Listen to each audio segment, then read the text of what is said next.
What's up, everybody? Welcome back to another edition of Go Talk with Marcus, powered by Poddex, fueled by Gold Fuel. Once again, sorry for the darkness. It's night outside. Whatever. Once again, joining me on the show is Jerm, one half of the crew at Stuff About Sports. What's up, man? How you doing today? Chilling, bro. How you doing? I'm doing good. It's my birthday. We're recording this on my birthday, so happy birthday! Happy birthday, Dwayne Marcus. 17 years old, man. Living large. I appreciate that. I appreciate you guys for watching and listening. And this will come out after my birthday, obviously, because we're recording on my birthday. But to everyone that wished me happy birthday, I do greatly appreciate it. Thank you guys for getting us to 100 subs last week. I appreciate that as well. That's huge.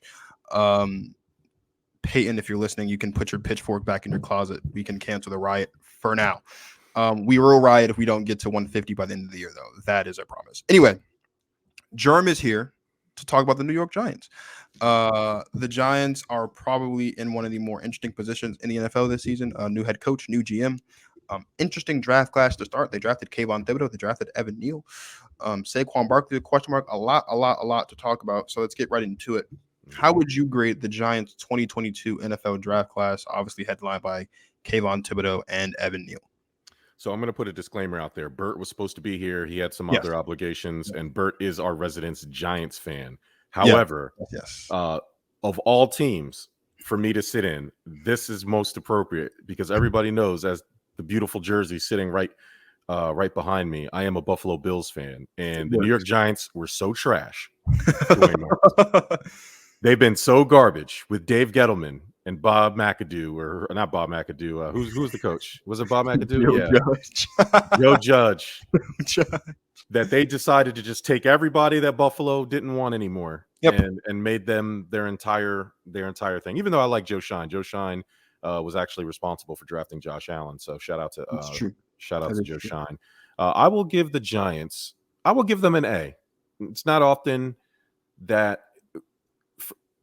you get 10 draft picks. The Giants seem to routinely get them, and they've mostly fouled it up. But they did a really smart thing, and that just speaks to the instant impact of having a competent general manager in charge. The best thing that Dave Gettleman did for the Giants is be so garbage that they got the 5th and 7th pick, which, attaining picks is not particularly hard. You just have to not be good, and then you have to make bad trades. However, it's making the picks. It doesn't matter if you have the 1st pick or the 100th pick. You have to make smart picks. And the Giants looked at what they had, and they looked at the biggest needs. And, I mean, they got what a lot of people may consider, maybe not right away, but maybe considering the best player in this draft in Kayvon Thibodeaux. I don't agree with that. I think that the Detroit Lions got the best player in the draft. That's fair.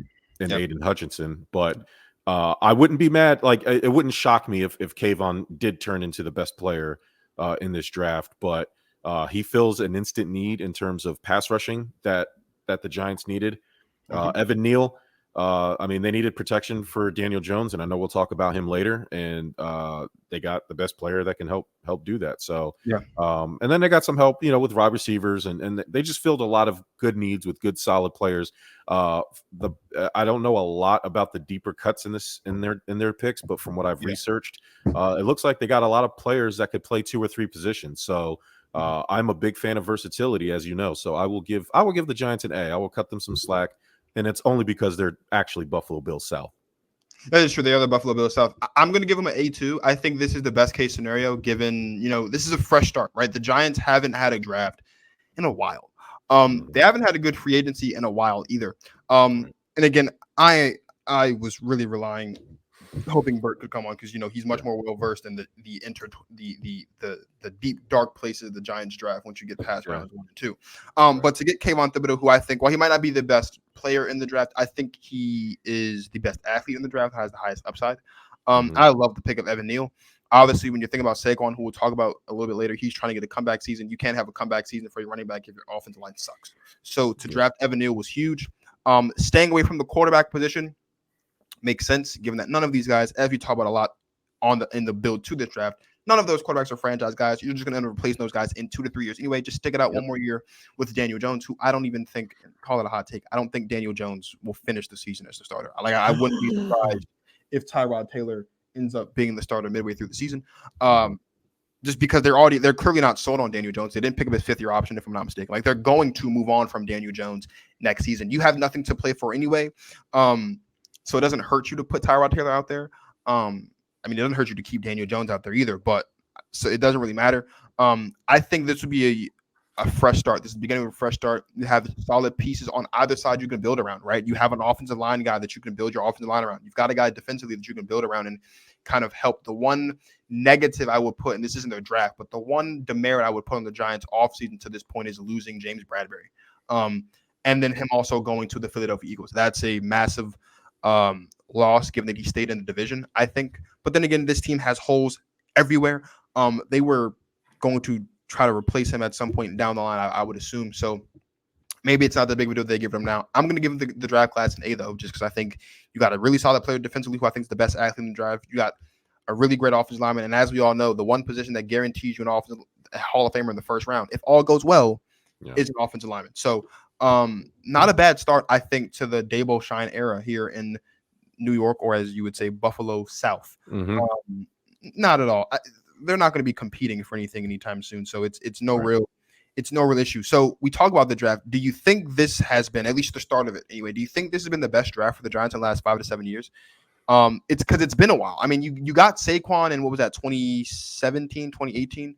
In that draft when Baker went number 1 overall. Like, that was cool. But I don't think they've had a draft, at least in the first round, that was as complete or showed as much promise as that one. I don't think they've had a draft overall as good as the one they may have had this season. Yeah, I mean, you go back, their last notable draft pick, Kadarius Toney last year, right? A lot of their players, especially the bottom of the draft, aren't even with the team anymore. They were like one and done guys. I mean, you would have to go back to the Daniel Jones draft. They got Dexter Lawrence,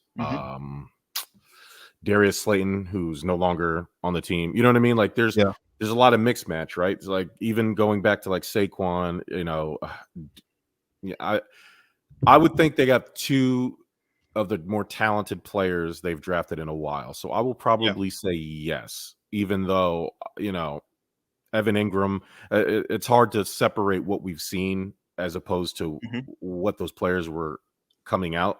Like, Evan Ingram was supposed to be a big deal, and as we've seen, he's not. But he was not. Coming out, man, he was supposed to be the guy. And, it just, I would say yes, only because of the top talent. Like, a lot of their drafts, they've had good talent. It's just, I don't, they haven't panned out.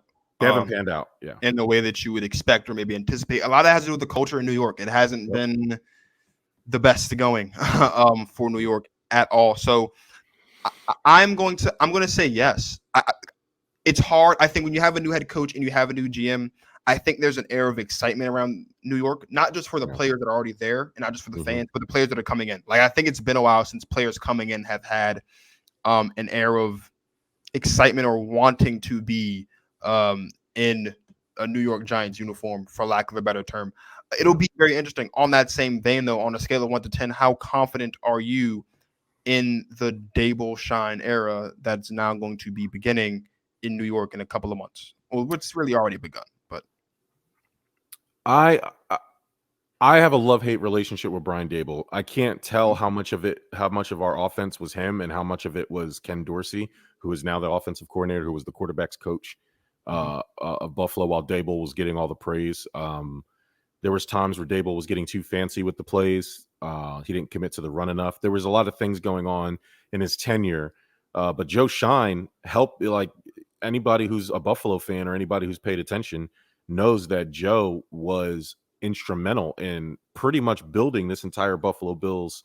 I was about to say dynasty. I'm getting ahead of myself, but building this team that we've seen, who've out of nowhere is an AFC powerhouse, and Joe Schein was instrumental in that. So if I am a Giants fan, and I've talked to Bert about this, you have to feel really good, at least about Joe Schein. At least the one thing that has plagued the New York Football Giants is that their off seasons, their drafts, their free agent signings haven't been great.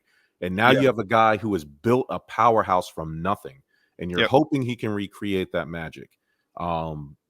Which is why when we get to Daniel Jones, I'm going to tell you why you're wrong.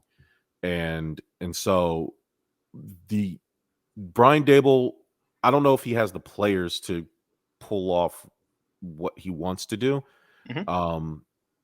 In accordance the draft, how the Giants will be remembered with this draft is basically how Thibodeaux and Neal perform. Everybody else will just slide into a position, but if those two at those two key premium positions can just be blue chip, contributing players, Yeah. the Giants are in really good shape. So I think you have to feel good with Brian Daboll because he came from Buffalo and you just had Joe Judge and you just had Jason Garrett and anything's better than that. Um, Yeah. and you have to feel good that the guy who was calling plays for Josh Allen in the Buffalo Bills, and then you have the guy who's going to architect, the Giants in the same kind of template as the Buffalo Bills. I think as a Giants fan, you should feel pretty good. I think as a Giants fan, you've got a lot of hope, right? I think Brian Dable has been the best coach that they've had, just without even having coached without even having coached a game. I think there's already a lot of promise of what he can do. I think the same thing for Joe Shine. I don't. This draft, it wasn't. It might not have been the flashiest, but again, to do what you were able to do with what you had, to kick off with Kayvon Thibodeaux and then also Evan Neal, at just about back to back, even though the Panthers picked in between them, I think there's no better way for you to start. Mhm. Again, there's a lot of hope or a lot of things to fix. You have to find a quarterback. I don't think Daniel Jones is going to. I know Daniel Jones isn't going to be the quarterback of the future. I'd I be know so that. sure. I know that for a fact. There is still a slight bit of hope with Saquon Barkley. That maybe if he has a breakout season, or at least he shows flashes this season, what he once was, coming off of now his second consecutive season with some type of injury that's kept him out of the season for a majority of the season. I think there's hope there as well. I know for one thing is for sure the Giants won't see three consecutive quarterback sneaks in their own red zone at any Yeah, point in the season. So at the very yeah. least, You there's hope not. hope You hope there. not. You would hope not, right? Mhm, Coming from Buffalo, obviously work with Josh Allen and kind of mhm, helping build that offense from the ground up. There's also some hope in that. Clearly, Brian Daboll and Joe Shine, they know what they're doing as far as building a team. mhm. This is a team that is very, very, very far from contending. Um, but this is also a very bad division. And so I would Yeah, say in the next couple of years, we could see the New York Giants competing for what it's worth for a division crown, which means they would be competing for a playoff spot in the NFC, which when you look at the flag bearers in the NFC right now, Aaron Rodgers, Tom Brady, and Matt Stafford, they have a lot more days behind them than they do ahead of them. So there's hope there as well. If you are a New York Giants player or a New York Giants fan, whoever you may be. I think Bert's the only New York Giants fan I know. There aren't many of them out there because they suck, rightfully so. yeah, yeah. We've kind of danced around the topic. I think the last time we saw Saquon Barkley, there was an argument that could be made that he was a top 5 back in the league. I was one of those people to make that argument that he was a top 5 back in the league. Do you think he can return to top 5 form this No, season? Should he stay healthy and play the entire season? No. no. No. Only because he's been declining before the injury. He's declined every year since his rookie year, and that was without the devastating ACL injury, which I think we've been spoiled by the super athletes and these ACL tears Yeah. that have come back miraculously and been able to help. But I mean, think about the last guy, and he played wide receiver in Odell Beckham. Yeah, he came and played, but he took a bad pass from Matt Stafford and an adjustment that he probably could have made pre-injury Mhm. because he already injured it. Yep. He retore it. So it's like, and now amplify that with a position where you're cutting more than a receiver is. You're Yeah. you're taking contact more frequently and probably harder contact um than a wide receiver does on a play-by-play basis. So I would say that no, he can't. And then that's not even taking into account the level of running back talent we currently have in the Yeah. NFL. Saquon Barkley, I mean, in his last healthy year, is he better than Joe Mixon is right now? Probably not. Is he better than Derrick Henry will be? Probably not. Not Jonathan Taylor, not Austin Eckler. He's if I'm taking hurt player for hurt player, is he better than Christian McCaffrey at their full power? Probably not. Yeah. So that's 5 or 6 guys right there that he has to even compete with. Is Saquon can Saquon Barkley sneak into like the top 10, like the 7, 8, 9, 10 range? Yeah, probably. I would say he's a realistic expectation for him and somebody, and he has talent. He does have talent, but if he can be anywhere from the 7 to 12 area, I think that would be a win for the Giants. I don't think you need Saquon Barkley to be a top 5 running back for that team to be successful. And I think that would be actually unrealistic and unfair to even expect that from somebody who tore their ACL.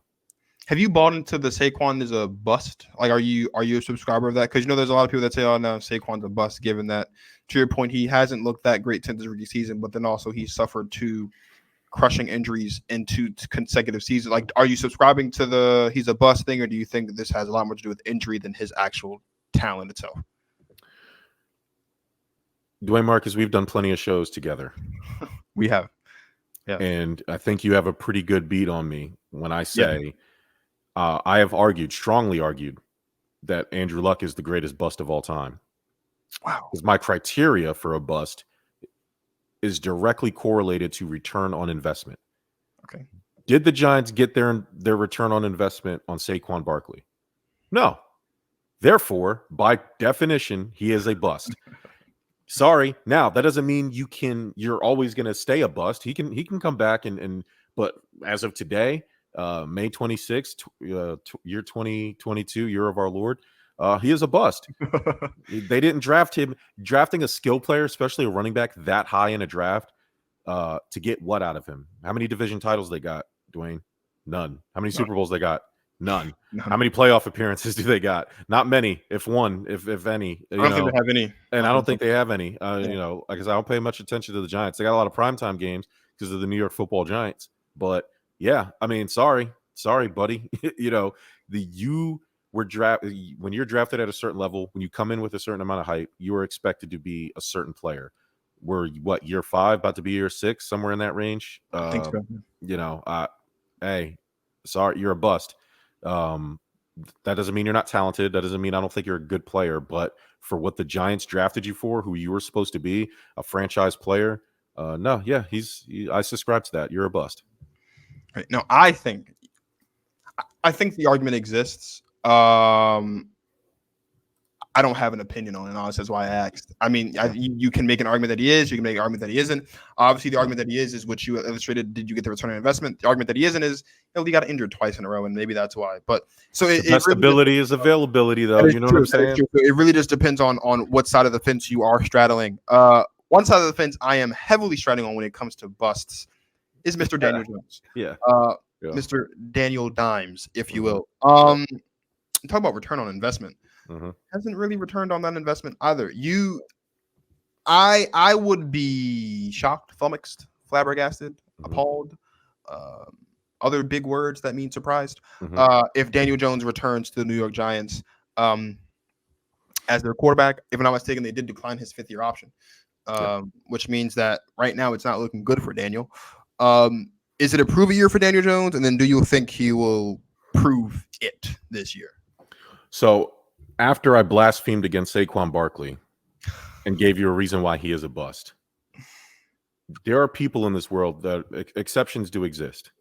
And Daniel Jones is an exception for one simple reason. Interesting. The Giants overreached for him. He was never in the same stratosphere in terms of a prospect that Saquon Barkley was coming out of Penn State. Wasn't a college football player, he was. Sure. Everybody and their mother was shocked, surprised, and appalled when the New York Giants drafted him. So that's on Dave Gettleman, though. That's on the incompetence of the front office. That's not any fault of Daniel Jones. Right. If Daniel Jones was drafted where he was supposed to be drafted, people would actually think he's a pretty decent player who just had some bad coaching, and that's where I'm going to stick. That's where I'm going to land. We've seen flashes of Danny Dimes. He earned himself a nickname. He has the talent. Enough talent that the new GM, Joe Shine, said, I see a lot of Josh Allen and Daniel Jones. That is a big, heavy statement. And if you're going to trust Joe Shine, then you have to trust his statement. And I don't think he's that far off. We've seen some amazing athleticism that Jason Garrett and Joe Judge refused to utilize until late in the season when it was already over, where everybody was like, oh shit, Daniel Jones, like, okay, the talent around him wasn't good. He has had a lot of coaching changes. We've seen that story. Mr. Alex Smith, most notably, right? We've seen the story of the guy who has talent. Yeah.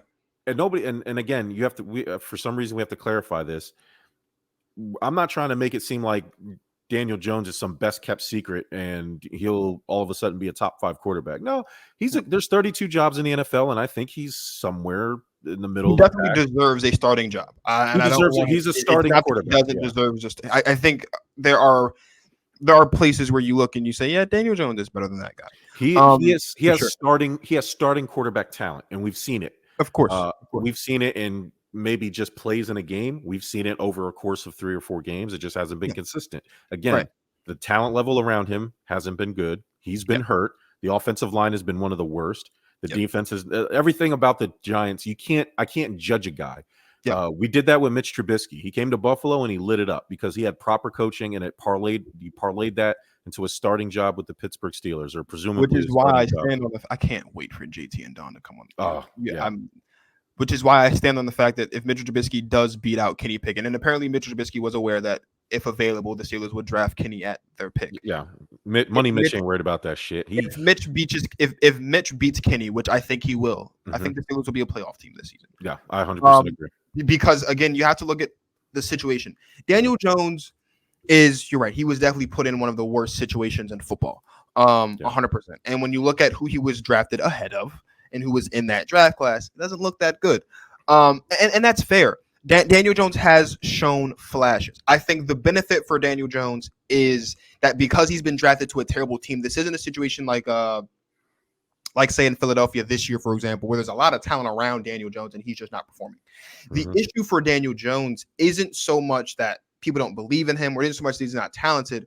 It's that, can you definitively say that Daniel Jones is going to be the better long-term answer than any of the litany of guys that are coming out next year as a quarterback? I think that's the dilemma right now for decision makers in New York, because you're right. A heavy endorsement for Joe Shine to say that he sees flashes of Josh Allen. That's not a terrible thing to say. And if Joe's going to say that, if anybody can say that, it is Joe, because he has seen Josh Allen with his own 2 eyes up close and personal, on and off the actual football field. So clearly, if he's saying that, there has to be some truth to it. He's not just, Joe doesn't strike me as a guy to say that just to say it. And he's not saying that Daniel Jones is as good as Josh Allen. He's just saying that there's the talent there. There's talent there right. But so the question becomes then, are the Giants, and the reason why I say this is a prove year is, can Daniel Jones do enough this year to hold off, or does he have enough this year potentially to hold off the QB search heading into next year? Because the Giants are going to be picking in the top 10 again next season. That's for sure. They might be picking in the top. They probably will be picking in the top 5 again next season as well. Like, you've got Bryce Young, you've got DJ the guy from Florida whose name I'm not going to pronounce because I'll butcher it. Like, you have a lot of interesting quarterback talent. All guys that are, any of these one guys, if they were in this year's draft class, probably would have been picked first overall relative to the quarterbacks that we had in this year's draft. So, like, does Daniel Jones have enough to beat out that talent? And that's where I'm hesitant, because it's not that Daniel Jones can't play football, because I think that Daniel Jones is capable of playing football. He just hasn't had the weapons. It's just, are you more confident in what Daniel Jones could do in the future once he's healthy, once you surround him? Or are you more confident in the guys that are going to come in next year who already have the talent and you just need the pieces? That I think is the catch-22 with Daniel Jones, and that's why it's always difficult to grade him as whether or not he should stay or he should go from New York next season. I don't think it's a traditional prove it year. Okay. I think it was smart for the Giants. At the end of the day, yes, Daniel Jones hasn't shown you anything to give him a long-term deal. A lot of these guys are trying to get long-term deals with a year, 2 years left on their contract. Yeah. They're hedging their bet. If he plays well, they're going to franchise him and pay him $31 million, which is what they're probably going to end up paying him anyway. Right. So there's no harm there. They can still extend him after the season. They can offer him a contract. Yeah. So to me, I think they're just playing it safe. It works out better. They get a motivated Daniel Jones to play well. It doesn't make any sense to give him any guarantees. Like I said, he hasn't really shown you anything. Right. And then you still set yourself up with some freedom going into next year, where you're going to end up drafting anyway. Having Daboll and Joe Shine there, Jason Garrett was too conservative. I've always said they need to let Daniel Jones. Bert will tell Jason Garrett sucks. He sucks. Daniel Jones has athleticism. Yeah, this guy has athleticism that you're not allowing him to utilize. I think Brian Daboll did a really good job of, especially in Josh Allen's leap years from rookie to sophomore to his third year, where you started to see that athleticism, and Josh Allen was doing all types of crazy stuff, extending plays with his legs and making these passes. I think you're going to see a lot of short to intermediate passing with Daniel Jones running out of the pocket, becoming maybe not a dual threat, but the threat of a dual threat, if that makes sense. Like just keeping the defenses honest, not giving him a lot of these tough reads, and then helping him out in the running game. I think, and maybe they're going to run some 2 tight end sets. Maybe Evan Ingram is still a New York Giant, I believe. Hopefully he'll contribute, and whoever their tight end is going to be. And I think Daniel Jones you're going to see a different version of Daniel Jones. And I mean, at the end of the day, this is the last shot he's going to get. So I think they're just going to pull out all the stops and see what they really truly have. It's a prove it year in the sense that, do I think if he doesn't make it with the Giants, he'll never play football again? No, we've seen Nathan Peterman, hang on to jobs, and obviously Daniel Jones, I think, is better than Nathan Peterman. I think anybody would say that. But in terms of if he wants to be a New York football Giant, I don't really necessarily see it as a prove it year, simply because you've already kind of got an endorsement from Saquon and Daboll and Joe Shine. I think that's just smart business.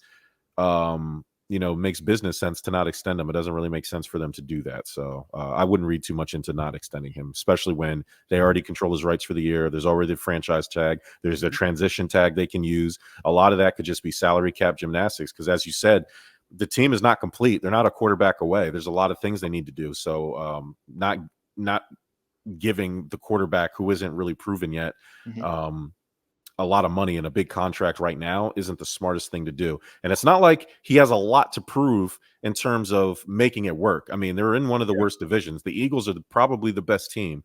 They are. I will die on that hill. But I don't think, even with the addition of A.J. Brown, I mean, they barely snuck into the playoffs last year. I don't think they're in a whole different stratosphere than any of the other teams. No, they're not. They're not. The NFC East is still very winnable. I know everybody's giving it to the Eagles because they signed A.J. Brown, but and I would say they're the favorites, but I wouldn't make it seem like the Giants, with some of the moves they made, especially if it pans out, that they couldn't surprise people, because I do think they have the talent now. I mean, it is the NFC East, and we've seen unlikely. They're all unlikely teams, but we've seen unlikely winners before. So you're going no matter what happens this season, they'll franchise him whether he stinks up the place or whether he plays out of his mind. No. If he stinks up the place, obviously, but that was the point of not extending him. Like, they were going to move on, but there was no point in giving him the money if he wasn't proven. That's true. I mean, even if the team stinks, but he plays well, right, I think they'll give him the money, because if it's a situation where it's like, okay, Daniel Jones is doing the best he can with the trash he got around him. It's clearly not his fault. He has so many different avenues. Again, unless he truly stinks up the joint, he'll stay with the Giants for sure. Let's broadcast. Let's say Daniel Jones has a decent season, whatever that looks like for Daniel Jones, but by whoever metrics those are. Do they still go quarterback next season, or do they just say no and just stick with him? Because you're right, they're not a quarterback away. So drafting one of those guys next season obviously isn't going to fix it, and it is possible, right? We've seen both sides of it. We've seen in situations like with the Packers, you draft the quarterback and it motivates the guy, and you go on a stretch, doesn't result in the Super Bowl for some ungodly reason, but he wins 2 straight MVPs, whatever. You also, there's the flip side of it where you get a guy like Carson Wentz, right, where you draft that guy and it shakes his confidence, and now you got to send him on his way and you got to work with a new guy. Yeah. So it seems like you're of the mindset that, like, Daniel Jones is going to be the former, not go on a run and win 2 straight MVPs, but the decision to draft a quarterback next year could just be used for Daniel as motivation to continue. Yeah, because you still have to build your team, right? So, like, what are you going to do? You're going to keep signing Tyrod Taylors, who is a proven backup. Right. At some point, you're going to have to draft, and I think Joe Shine, especially, you got the situation of a new coach, new GM. They're always going to want their guy. Yeah. But, I mean, I wouldn't. It sounds like Daniel Jones is their guy, though.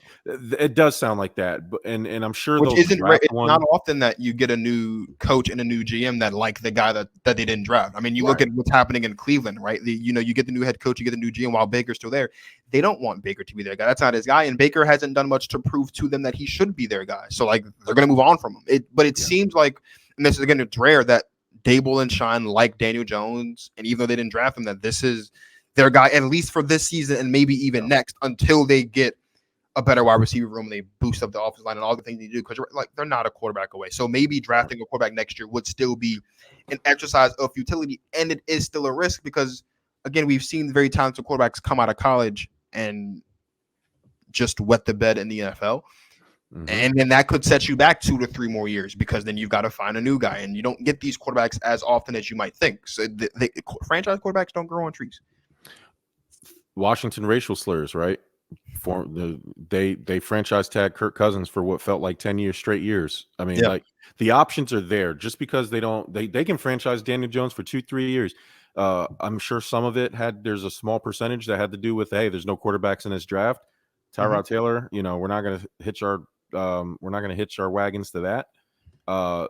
Daniel Jones, we're going to see what we got because he hasn't had any stability. He could be the guy. Who knows? Yeah.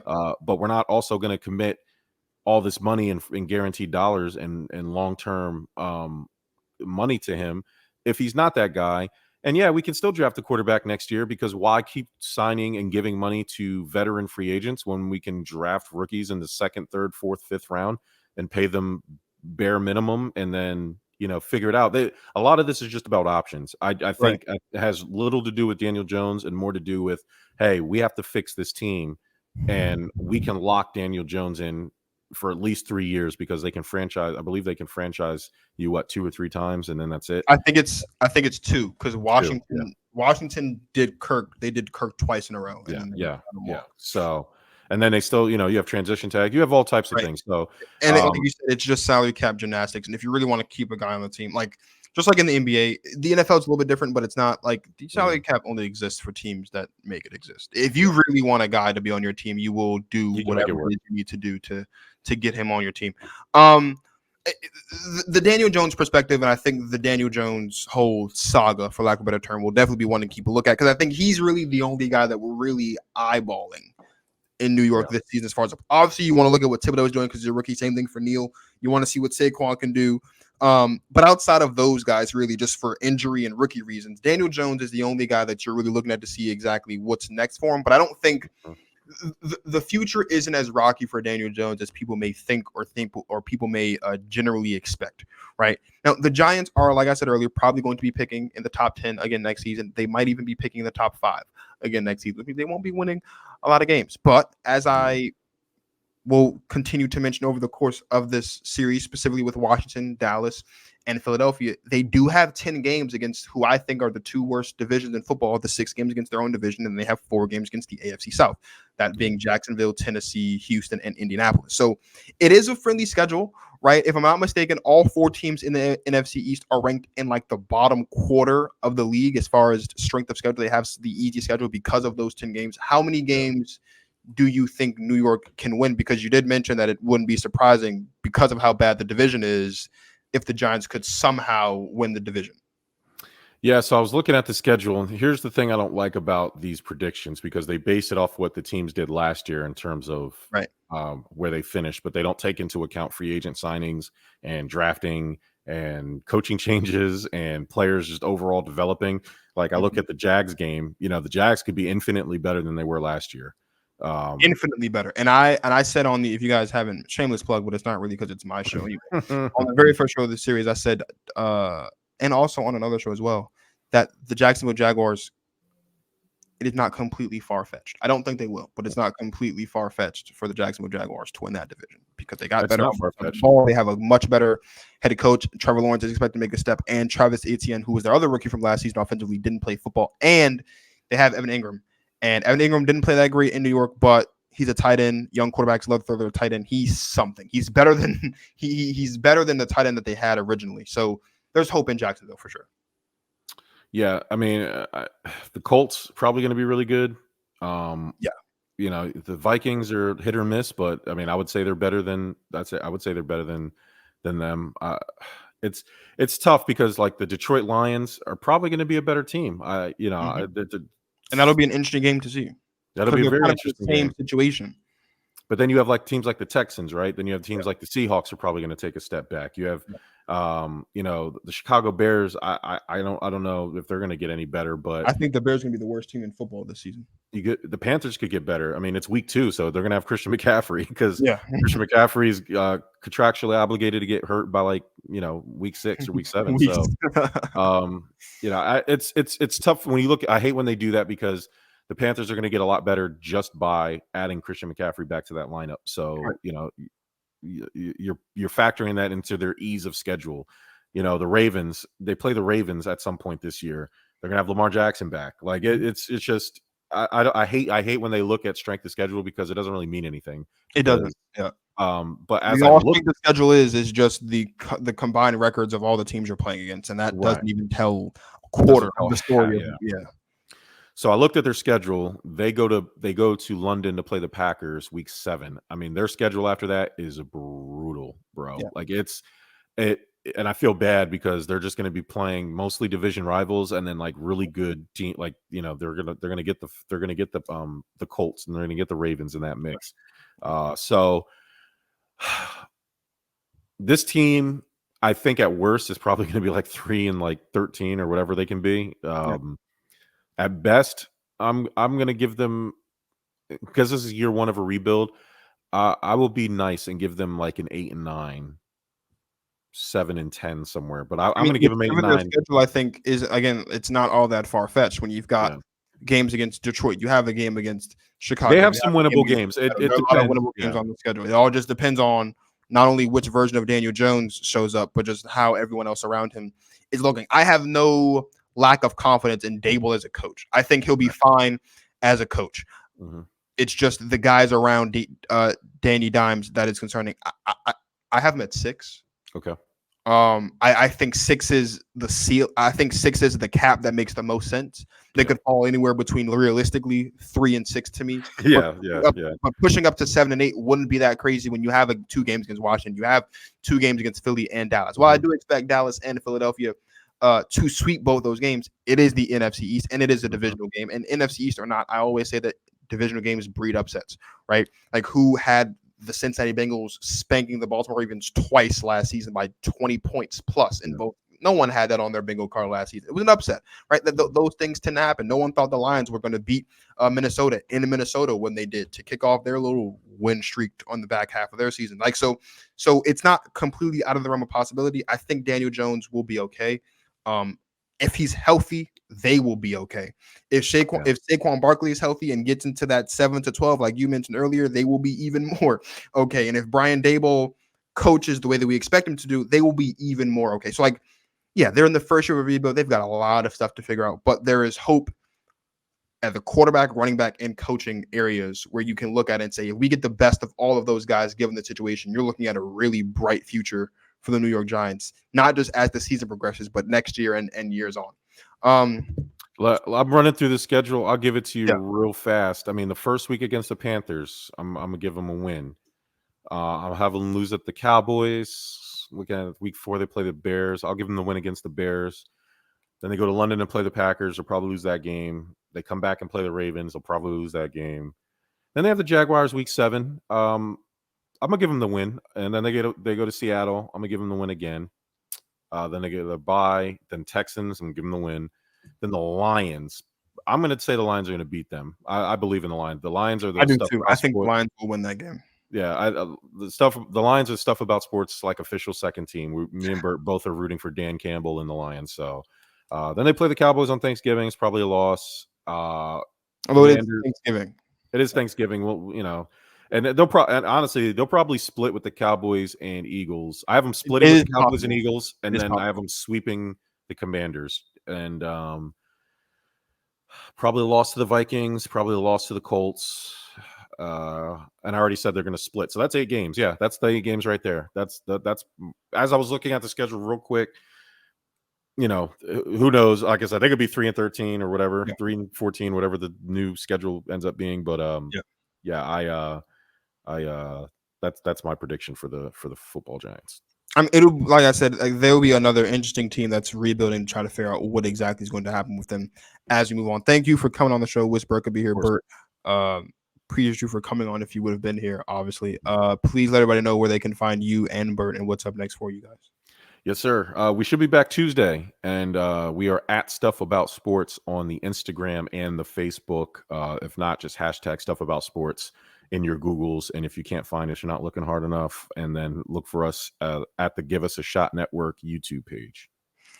Again, thank you, Jerm, for coming on the show. Please make sure you guys go over there and follow them. Once you do that, head over here and follow at GG Marcus on everything. Today's Wednesday when you're listening. Well, it's Thursday that we're recording it, but Wednesdays when you'll be hearing it tonight, most likely. You tune in tonight, 8 o'clock.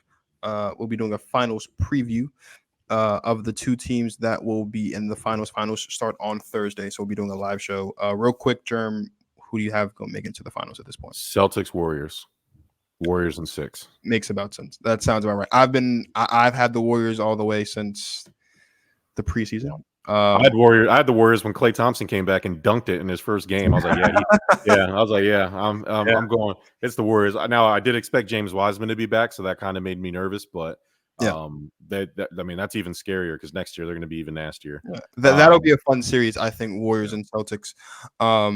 It'll be whoever it is, whether it's Warriors and Celtics, Warriors and Heat, or somehow the Mavericks do the unthinkable and it's Mavericks, Celtics, or Mavericks, Heat. Heat. Great. That would be fantastic for basketball if the Mavericks be the first ever team. Listen, real quick, we're talking football, but just real quick. If the Mavericks figure out a way somehow, specifically Luka Doncic, figures out a way to be the first team in the history of basketball to come back from down 3-0 in a playoff series, Luka Doncic will submit himself as one of the greatest player performers of all time. Yeah, he already is statistically. But that in and of itself, no matter what happens in the finals, will cement himself as that. You can take nothing away from him at that point. But we're going to break all of that stuff down and so much more with some special guests again on Wednesday tonight, which you're listening to. So tonight at 8 o'clock. Thank you guys for listening and watching. Please, please, please like, subscribe. We hit 100 a couple days ago. Now we're going for 150 by the end of the year. Let's try to get that. It's a slow grind. It's a hard grind. We're going to get there. So for Jerm, one half of Stuff About Sports and the Give Us a Shot Network, it's Marcus, so go talk with Marcus signing off. Thank you guys for watching. And as always,